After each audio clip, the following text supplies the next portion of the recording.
Hey guys, what's up? Coming at you from the kitchen. And today we're going to talk about the biggest reason why calorie counting is effective and why you should use it. Now, as a disclaimer, you don't always need to track calories. It's not instantly going to make you lose fat. It's not an all or nothing thing. And really, honestly, there are some big issues in terms of calorie counting and things that it will not do for you. Like I said, it's not going to instantly make you better at nutrition. It's not going to make you all of a sudden lose fat because you're tracking your macros.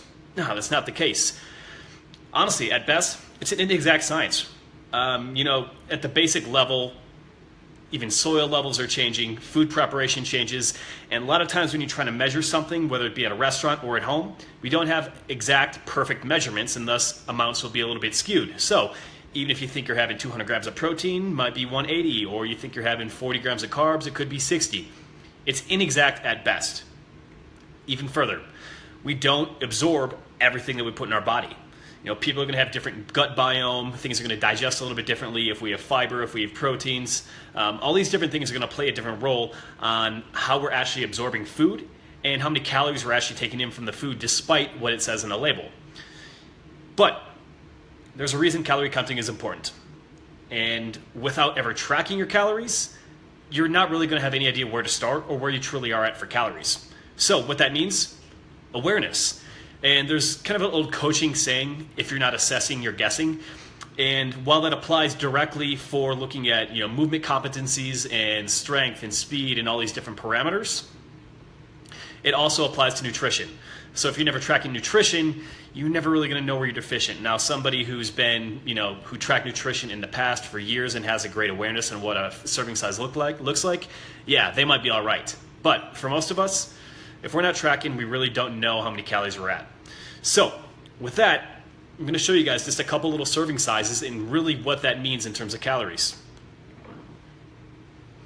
So heading over to the kitchen, got my buddy Rocky over here.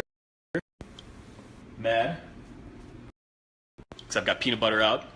But if we're looking strictly at a serving size, what I have right in front of me, I'm going to switch the screen, is 1 tablespoon of oil.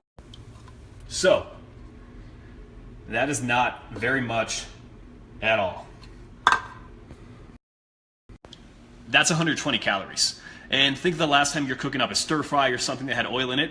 Dude, very easy to double that recipe, and all of a sudden that's another 120 calories you're not accounting for. Now, over the course of a year, 120 calories adds up. I'm not going to do the math here, but I'm assuming an extra 120 calories, 365 days a year, anywhere from 8 to 15 pounds of additional fat, possibly.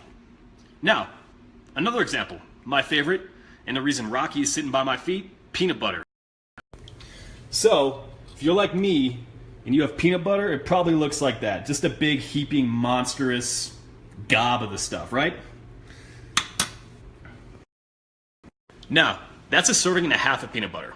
Peanut butter itself, looking at my label right now, we've got, I don't know if you can read that, but 190 calories in a typical serving.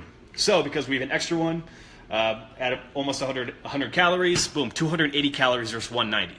Now, you can see how a little habit of having a scoop of peanut butter here, not knowing how much oil you're putting in a recipe there, can add up to hundreds of calories pretty quickly over the course of a week. And without that basic awareness of where your calories are, where your fat grams are, where your protein is, you're going to have one hell of a time in terms of actually knowing how much you're eating and whether your goals are truly matched up by your eating habits. So, takeaway here, you don't always need to track calories. And honestly, it's an inexact science at best. But if you don't have a basic awareness of how many calories you're putting in your body in the first place, you're going to have one hell of a time actually hitting the numbers that you're meaning to hit. And weight loss is going to be difficult. Fat loss is going to be tough. Building muscle is going to be tough. You don't know if you're getting enough calories or enough grams of protein. So use it for what it is. Calorie counting is not an end-all, be-all, some dogmatic. No, it's not like an all-or-nothing tool. But it will help you gain awareness in what you're doing and help you make better decisions. Now, if that's something you're interested in, drop in maybe 8 to 12 pounds of fat by the time we get to summer. We're about 12 weeks away from Memorial Day. Excellent. I've got a 60-day program that we're releasing this week. It starts next Monday, called the 60-Day Spring Shred. And what we're going to be focusing on there, customized programs that are going to help you lose 8 to 12 pounds of fat in that time frame. The maximum rate of fat loss, 1 to 2 pounds per week, or about 1% of your body weight. So if we got 12 weeks till summer and you want to lose 12 pounds, that means you got to start in February.